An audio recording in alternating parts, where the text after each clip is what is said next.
بسم الله الرحمن الرحيم ولقد يسرنا القرآن للذكر فهل من مدكر بسم اللہ الرحمن الرحیم نحمده ونصلی علی رسولہ الکریم اما بعد رب یسر ولا تعسر وتمم بالخیر وبک نستعین یا فتاح۔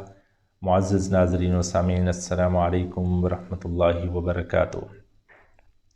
الحمدللہ گزشتہ سبق سے ہم نے غیر صحیح افعال کی سیریز کا آغاز کیا تھا، جس میں ہم نے غیر صحیح افعال کو ڈیفائن کیا تھا، ان کی بیسکس کو پڑھا تھا، اور پھر ہم نے محموز کو کور کر لیا تھا۔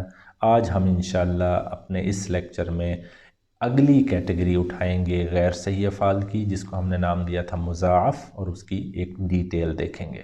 جیسا کہ گزشتہ سبق میں ہم پڑھ چکے ہیں کہ غیر صحیح افعال کی وہ کیٹیگری جس میں کسی فعل کے حروف مادہ میں اگر کسی حرف کی تکرار آ جائے تو اسے ہم مضاعف کہتے ہیں۔ اب وہ تکرار فا اور عین کلمہ کی بھی جگہ ہو سکتی ہے، عین اور لام کلمہ کی جگہ بھی ہو سکتی ہے، اور فا اور لام کلمہ کی جگہ بھی ہو سکتی ہے۔ لیکن جیسے میں نے پچھلے لیکچر میں بھی کہا تھا کہ عین اور لام کلمہ کی جگہ اگر تکرار ہوگی تو گردان کے اندر تبدیلی رونما ہوتی ہے، تو وہ ہمارے لیے سب سے اہم ہے، اور اسی کیٹیگری کو ہی آج انشاءاللہ تفصیل کے ساتھ ہم دیکھیں گے۔ اس کی مثال دیکھیں، جیسے فارارا، تابابا، حازازا، یہ تین صورتیں آپ کو نظر آ رہی ہیں کہ جس میں عین اور لام کلمہ کی جگہ ایک حرف کی تکرار ہے یا حرف ریپیٹ ہو رہا ہے، دوسری دفعہ آ رہا ہے، تو ایسے غیر صحیح فعل کو ہم نے نام دیا تھا مضاعف۔ یاد کریں، محموز کی صورت میں نے آپ کو ایک قاعدہ بتایا تھا کہ اس کے اوپر قاعدہ لگے گا تخفیف کا۔ اسی پیٹرن پہ مضاعف کے لیے بھی آپ ایک قاعدہ یاد رکھیں۔ مضاعف کی صورت میں قاعدہ جو استعمال ہوگا اسے ہم کہیں گے ادغام۔ ادغام۔ اب کسی فعل کے حروف مادہ میں اگر عین اور لام کلمہ کی جگہ تکرار رونما ہو تو ہم یہ فیصلہ کریں گے کہ کیا ان دونوں حروف کا ادغام کیا جائے یا نہ کیا جائے۔ یعنی اگر کسی فعل کے حروف مادہ میں آپ کو عین اور لام کلمہ کی جگہ تکرار نظر آ جائے تو آپ نے آگے فیصلہ کرنا ہے کہ کیا دونوں حروف کا ادغام ہونا چاہیے یا نہیں ہونا چاہیے۔ اب یہ فیصلہ آپ کیسے کریں گے کہ ادغام ہم نے کرنا ہے یا نہیں کرنا، اس کے لیے آپ کچھ قواعد یاد رکھیں۔ پہلا قاعدہ یہ ہے کہ اگر دو حروف جو ریپیٹ ہو رہے ہیں یا جن کی تکرار ہو رہی ہے، یعنی وہ ایک ہی جنس کے دو حروف ہیں، ایک جنس کے دو حروف اس طرح اکٹھے ہوں کہ پہلا حرف ساکن ہو، دوسرا متحرک ہو، تو ایسی صورتوں میں اس سوال کا جواب کہ ادغام کرنا چاہیے یا نہیں، یہ بہت آسان جواب یہ ہے کہ دونوں کا ادغام کر دیں۔ یاد کریں میں نے پیچھے کیا کہا کہ اگر فعل کے حروف مادہ میں ایک حرف دو دفعہ آ جائے تو آپ نے آگے فیصلہ کرنا ہے کہ ان کا ادغام کرنا ہے یا نہیں۔ اب اس سوال کا جواب لینا کہ ادغام کرنا ہے یا نہیں، تو یہ اگر آپ کو صورت نظر آئے کہ پہلا حرف ان میں سے ساکن ہو جو دو حروف آئے ہوئے ہیں اور دوسرا حرف متحرک ہے، تو سیدھا سا جواب ہے کہ ادغام کر دیں۔ اور ادغام کس طرح ہوگا کہ ایک حرف ڈراپ ہو جائے گا، دوسرے کی جو حرکت ہے وہ شد کے ساتھ وہی حرکت آ جائے گی، تو یہ ایک ادغام کی صورت ہے۔ جیسے مد دن، دال دو دفعہ آ رہا ہے، پہلا دال ساکن ہے، دوسرا دال متحرک ہے، تو آپ نے کیا کرنا ہے، ساکن دال کو گرا دیں، تو یہ کیا بن جائے گا، شد کے ساتھ مدن۔ دوبارہ سنیں، اگر تو کسی فعل کے حروف مادہ میں دو حروف اکٹھے آ جائیں ایک جیسے، ایک جنس کے، یعنی ایک حرف ریپیٹ ہو جائے، یعنی گویا ایک جنس کے دو حروف ہیں، تو ہم نے فیصلہ کرنا ہے کہ ادغام کرنا چاہیے یا نہیں۔ تو ادغام کا فیصلہ کرتے ہوئے ایک صورت تو یہ لے لیں کہ اگر پہلا حرف ان میں سے ساکن ہو دوسرا متحرک ہو تو دونوں کا ادغام جائز ہے، دونوں کا ادغام کر کے ایک حرف بنا دیں۔ اب جیسے مدن وہ صورت ہے تو یہ کیا بن جائے گا؟ مدن۔ یہ ہو گیا ادغام کا پہلا قاعدہ۔ دوسرا قاعدہ یہ ہے کہ ایک جنس کے دو حروف اس طرح اکٹھے ہوں کہ پہلا حرف تو متحرک ہو دوسرا بھی متحرک ہو۔ اب اگر دونوں متحرک ہیں ادغام ہونا تو چاہیے لیکن ڈائریکٹ ہو نہیں سکتا، تو اس کا طریقہ یہ ہے کہ ہم پہلے حرف کو ساکن کر دیں گے اور پھر دونوں حروف کا ادغام اسی طرح کر دیں گے جیسے پیچھے پڑھا تھا۔ جیسے مادہ اگر ہے، اب دیکھیں دونوں دال متحرک ہیں تو پہلی دال کو پہلے تو آپ ساکن کریں تو یہ کیا بن جائے گا؟ مادہ، اور پھر بن جائے گا مدہ۔ تو پہلے حرف کو ساکن کر کے دونوں حروف کا ادغام کر کے ایک حرف بنا دیا جاتا ہے، تو یہ ہے ادغام کا دوسرا قاعدہ۔ اچھا، بعض کیسز میں استثناء یعنی ہم ادغام نہیں کرتے، جیسے اگر میں سابابون کو دیکھوں اس میں ہم ادغام نہیں کرتے کیونکہ یہ جو لفظ بنتا ہے اس صورت میں سبون، یہ اس کا مطلب کچھ اور بھی ہے، جیسے اس کا مطلب ہے گالی، تو بجائے اس کے کہ ہم ادغام کریں ہم پھر ادغام نہیں کرتے، ہم سابابون۔ تو کچھ استثناء بھی ہیں۔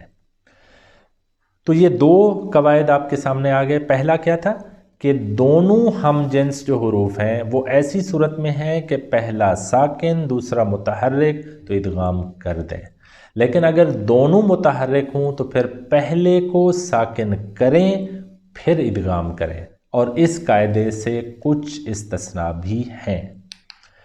تیسرا مسئلہ ایک اور آ گیا کہ ایک جنس کے دو حروف اس طرح اکٹھے ہوں کہ دونوں ہوں تو متحرک لیکن ان سے ما قبل ساکن ہو، یعنی ان سے پیچھے جو حرف ہے وہ ساکن ہو۔ تو ہم یہ کرتے ہیں کہ پہلے حرف کو ہم نے متحرک سے ساکن تو بنانا تھا، اب اس کی حرکت کو پیچھے ٹرانسفر کر دیں گے، یعنی پہلے حرف کی حرکت اس کے ما قبل کو منتقل کریں گے اور پھر دونوں کا ادغام کر کے ایک حرف بنا دیں گے۔ مثال دیکھیں، یم دودو، دونوں دال متحرک ہیں لیکن ان سے پیچھے میم ساکن ہے۔ وہ جو اوپر شکل میں نے آپ کو بتائی، دونوں حرف متحرک ما قبل ساکن آپ کو نظر آ رہا ہے، دال دونوں متحرک ہیں، ما قبل میم ہے وہ ساکن ہے۔ تو اب ہم نے کیا کرنا ہے، پہلے دال کو پچھلے قاعدے کے تحت کیا کرنا تھا؟ ساکن کرنا تھا۔ اب دو ساکن اکٹھے ہوتے ہیں تو گڑبڑ ہو جاتی ہے، تو اب کیا کریں گے، ہم جو پہلا دال ہے جس کو ساکن کرنا تھا اس کی حرکت کو پیچھے منتقل کر دیں، تو وہ حرکت منتقل ہوگی۔ تو اب اس کیس میں دال کی حرکت پیش پیچھے، تو یہ کیا بن جائے گا، پہلے بنے گا یمدو اور پھر بن جائے گا یمدو۔ تو یہ ادغام کا تیسرا قاعدہ ہو گیا۔ دوبارہ میں ریپیٹ کر دیتا ہوں۔ پہلا قاعدہ کہ پہلا جو حرف ہے وہ متحرک ہے دوسرا ساکن ہے تو ادغام کر دیں۔ دوسری صورت کہ دونوں متحرک ہیں تو پہلے حرف کو ساکن کر دیں اور پھر ادغام کر دیں۔ تیسری صورت کہ اچھا بھی دونوں وہ متحرک تو ہیں لیکن ان سے جو پیچھے ہے حرف وہ ساکن ہے۔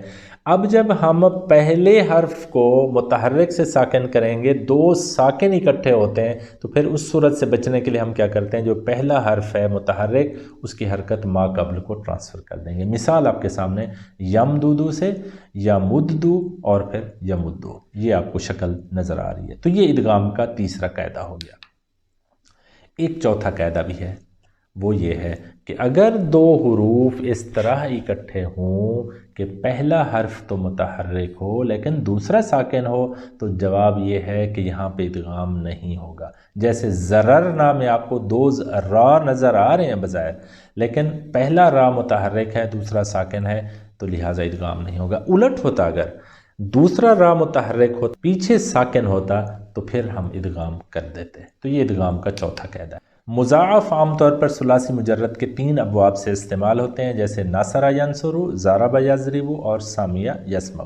مثال لیں، زاررا یضررو۔ اب زاررا میں آپ کو کیا نظر آ رہا ہے، دو را اکٹھے ہیں، دونوں متحرک ہیں، تو ہم پہلے کو ساکن کر دیں گے اور دوسرا را کی زبر ہے تو شد زبر کے ساتھ ہو جائے گا تو یہ بن جائے گا ذرہ. یزرورو، اب یہ کیا بن جائے گا؟ یزرو. کیوں؟ تیسرا قاعدہ آپ کو نظر آ رہا ہے، دونوں را متحرک ہیں لیکن ما قبل ساکن ہے، تو پہلے را کی حرکت پیچھے منتقل کر کے اس کو ساکن کر دیں گے اور پھر ادغام کریں گے تو یہ بن جائے گا یزرو. ذرہ یزرو. فرارا تو یہ بن جائے گا فرا. یفریرو، اب یفریرو میں دیکھیں دو را متحرک ہیں، پہلے را کی حرکت زیر فا کو ٹرانسفر ہو جائے گی، را ساکن ہوگا پھر ادغام بن جائے گا تو یہ بن جائے گا فرا یفرو. سامیہ یسمعو کی ایک مثال ماسیسا یمساسو کو اگر آپ دیکھیں تو یہ بن جائے گا مسا. اب مسا کیسے بنا؟ پہلے سین کی حرکت زیر ہے، دونوں متحرک ہے تو سین پہلے کو ساکن کر دیں. اب یہ کیا بن جائے گا؟ دوسرے کی حرکت زبر ہے تو شد زبر بن جائے گی مسا.